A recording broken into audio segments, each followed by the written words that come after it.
लाहौर, पाकिस्तान का दिल, मुगलों की विरासत, बादशाही मस्जिद की अजान और उन्हीं गलियों में एक ऐसा आदमी जो दो जिंदगियां जी रहा था। दिन में वो एक सम्मानित शख्स था, रात में वो पाकिस्तान का सबसे खतरनाक दुश्मन था। और एक रात जब लाहौर गहरी नींद में था, भारत की सबसे खुफिया एजेंसी रॉ ने एक ऐसा ऑपरेशन चलाया जिसकी खबर न किसी अखबार में छपी न किसी न्यूज चैनल पर आई। लेकिन उसे एक रात के बाद आईएसआई के सबसे बड़े नेटवर्क का एक हिस्सा हमेशा के लिए खामोश हो गया। ये कहानी है ऑपरेशन एक्स की। एक ऐसा ऑपरेशन जिसके बारे में सरकारें चुप रहती हैं, फाइलें बंद रहती हैं और जो लोग जानते हैं वो बोलते नहीं। लेकिन आज हम आपको वो सब बताएंगे जो सार्वजनिक रिकॉर्ड, रिटायर्ड खुफिया अधिकारियों के बयानों और दशकों की पत्रकारिता से सामने आया है। तैयार हैं? तो शुरू करते हैं उस आदमी की कहानी से जो इस पूरे खेल के केंद्र में था। खुफिया दुनिया में एक शब्द होता है मोल। मोल वो होता है जो दुश्मन के अंदर बैठकर अपनों के लिए काम करता है। लेकिन इस कहानी में मोल का मतलब उल्टा है। यहाँ मोल वो है जो अपने देश के अंदर बैठकर दुश्मन के लिए काम कर रहा था। ISI, inter services intelligence, Pakistan की सबसे शक्तिशाली खुफिया एजेंसी, दुनिया की सबसे खतरनाक इंटेलिजेंस सर्विसेज में से एक।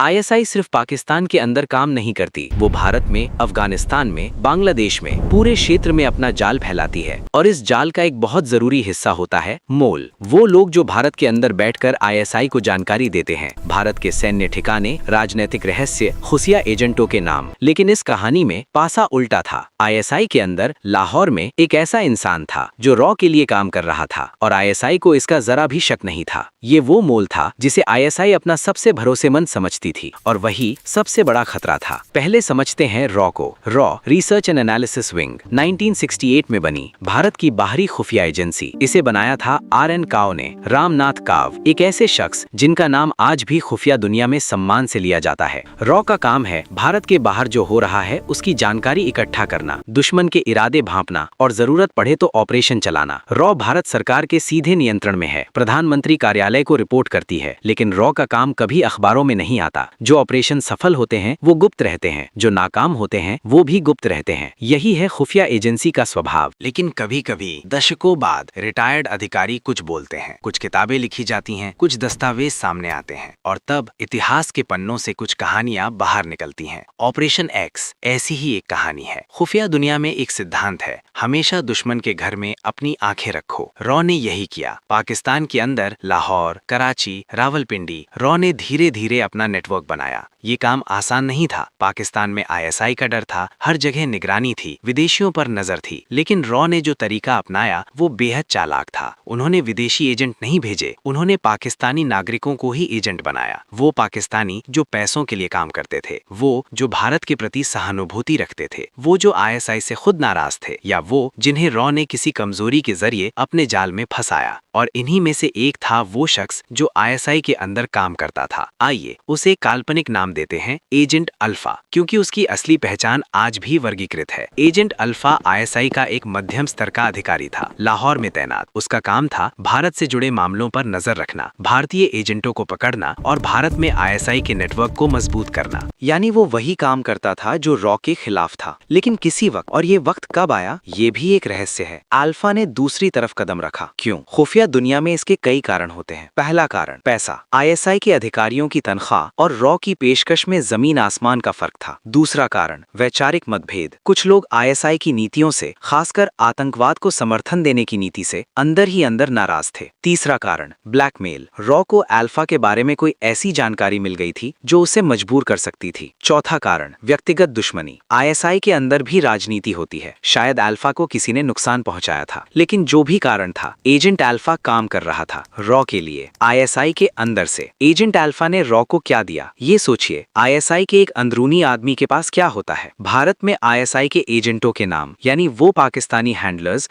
जो भारत में जासूसों को चलाते थे, भारत में आईएसआई के नेटवर्क के ठिकाने, आतंकवादी हमलों की पूर्व जानकारी, पाकिस्तान सेना की आंतरिक नीतियां, ये सब सोने से भी ज्यादा कीमती था। रिटायर्ड रॉ अधिकारियों ने अपनी किताबों और इंटरव्यूज में में इशारा किया है कि 1980 और 1990 के दशक में भारत के पास पाकिस्तान के बारे में कुछ ऐसी जानकारी थी जो सिर्फ अंदरूनी सूत्र से ही मिल सकती थी। कई ताकतवर हमले नाकाम हुए क्योंकि भारत को पहले से पता था। कई आईएसआई एजेंट भारत में पकड़े गए क्योंकि उनके नाम पहले से मालूम थे और इस सब के पीछे अल्फा जैसे सूत्र थे। लेकिन खुफिया दुनिया में कोई राज हमेशा राज नहीं रहता। एक दिन आईएसआई को शक हुआ, शायद कोई जानकारी लीक हुई, शायद किसी ऑपरेशन की जानकारी भारत को पहले से थी जो सिर्फ अंदरूनी आदमी को ही हो सकती थी। शायद किसी ने अल्फा को किसी गलत जगह देखा, शायद तकनीकी निगरानी में कुछ पकड़ा गया। आईएसआई के काउंटर इंटेलिजेंस विभाग ने जांच शुरू की और जब आईएसआई जांच करती है तो वो बहुत बेरहम तरीके से करती है। ये खबर किसी तरह रॉ तक पहुंची और रॉ को समझ आया अल्फा खतरे में है। यहाँ रॉ के सामने एक बड़ी दुविधा थी। अगर आईएसआई को अल्फा पकड़ा तो क्या होगा? पहली बात, अल्फा की जान जाएगी। आईएसआई अपने गद्दारों को माफ नहीं करती। दूसरी बात, अल्फा के जरिए रॉ का पूरा नेटवर्क उजागर हो जाएगा। वो सारे एजेंट जिनके नाम अल्फा जानता था सब खतरे में पड़ जाएंगे। तीसरी बात, भारत पाकिस्तान के रिश्तों में एक और तूफान आएगा।